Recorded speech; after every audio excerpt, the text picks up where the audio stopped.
Well, Steve Leman and myself, we started round about in the 60s and went right through the 70s.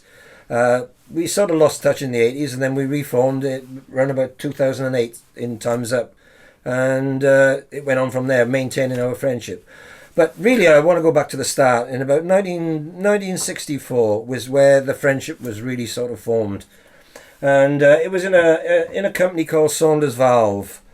And Steve used to work in the rubber department, and I used to work in the plastics department. And we came up with all sorts of designs for dildos. And of course, we used the plastic on the end because it had a very low coefficient of friction. But we had to work on the mechanics of it. And we got hold of a good a mechanical engineer who was an apprentice at the time. I'd forgotten his certain name. It was Mike Haglin, maybe. He was the apprentice. And he came up with a brilliant design to make the thing go in and out, or up and down, or whatever you call it. Thank you. I knew Steve as a local drummer. I never really had much to do with him. We would acknowledge each other if we saw each other in the local town. I'm sure he knew who I was. But there was never any long-term friendship other than just hello, how are you, politeness. And then a few years ago, when I was involved in the reunion of a band, which was coming up to its 50th anniversary, Steve stepped in and did us a big favour and loaned the drummer a kit of drums, because after all those years of not playing, he didn't have a set of drums.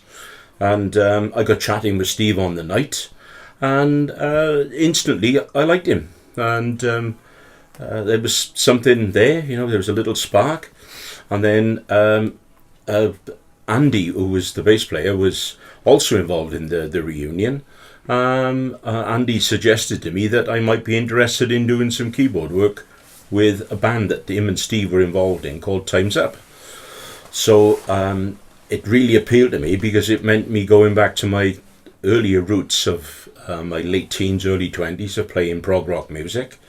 And I came in on the Sea of Schemes album, thoroughly enjoyed it. And from Sea of Schemes we went into Blackwing and Prayer, and I must say I've had a wonderful couple of years. How I met Steve Leman was on social media before the Sea of Schemes album. I was chatting to a friend on there one day, and this guy called Steve Leman kept joining in the conversation. And I didn't know who he was until my friend said that he was the drummer in a band called Time's Up, and that they were actually looking for a new female vocalist. So I finally got talking to Steve, and after several months he talked me around to having a run through with the band. I went down for an audition. I was their new female vocalist, and that's how I met Steve. First time I met Steve Leman back in 2007, and at the time I was making my own instrumentals in a home recording studio, and the guitarist in Time's Up at the time, Andy Berry, came to see me. He said, "Open a new if you like, come and see this band if you like them." And it wasn't quite proggy then, it was still it was like half rock, half prog. So I went for the audition in the local pub, the Masons. Clicked straight away with the band, and there was no looking back. Well, the funniest moment with Steve was with a band called the In-Betweenies in the 70s. And we were supporting a guitarist called Bert Whedon. Basically, we play in a little town in the valleys called Abertillery. We played a set, and then Bert came along and did his guitar boogie shuffle and whatever. And but he wanted a drummer, so Steve was volunteered. Of course, then he started the set, and Bert, God bless him, was always on his back saying, "Speed up, slow down, you're not doing it right, you're too loud." So this really pissed Steve off. And by the end of the night, he thought, "I'm going to have you back." And it was guitar boogie shuffle. So it's quite a simple boogie and quite slow. but Steve upped the tempo a bit to 3 times the tempo, and Bert Whedon had smoke coming from his fingers at the end of it, and never said thank you at the end of the set.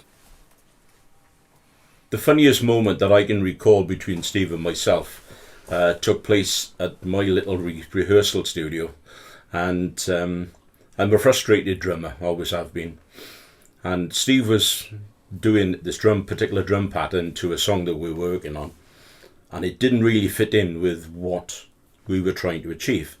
So politely I addressed the issue, and he sat there and he gave me the most condescending look that I've ever had in my life, that only a drummer could actually give. He looked me straight in the eye and he said, "There's only one problem with Time's Up." He says, "It's got too many effing drummers in it." And, "Oh, right." He said, "What do you want?" And I said, "Oh, right." Well, I said, "Okay," he said, "I'll give it a go." And it worked. And he said, "All right, that's what you want, that's what you got." And there was never another mention of it after ever again, you know. The funniest moment I can remember with Steve Leman was when we were recording the Sea of Schemes album. I was downstairs recording in the studio, and Steve and Andy came down to the kitchen in the room next door to have their food. And all of a sudden I heard a most horrendous noise coming from the kitchen, and the pair of them were in there laughing like fools, and I can just remember hearing Steve saying, "Hell man, you nearly blew the sandwich out of my hand." And I just popped my head round the door and I said to them, "I heard that." Now up until that point, all the guys in the band, because they had this new female vocalist, were very well behaved, but from that moment on, that's when the good behaviour stopped. Steve Leman, funniest moment with him. This was when we were practicing in New Inn, and he was part of a conspiracy that I was last to turn up for practice the one evening. Pulled up in my car, and I thought, "What's that in front?" I thought, that's my travel guitar. It'd fallen out of the van, left on the floor, and he'd gone in and set up, and my guitar was just left there, ready to be nicked. So I rushed out of the car, picked it up, and everything was just rattling round in there. So when I unzipped it now, they'd taken my guitar out and filled it full of vacuum cleaner bits. And I went in, and all of them, Steve, he was just a heap on his drums, cracking up. So, but I forgive them.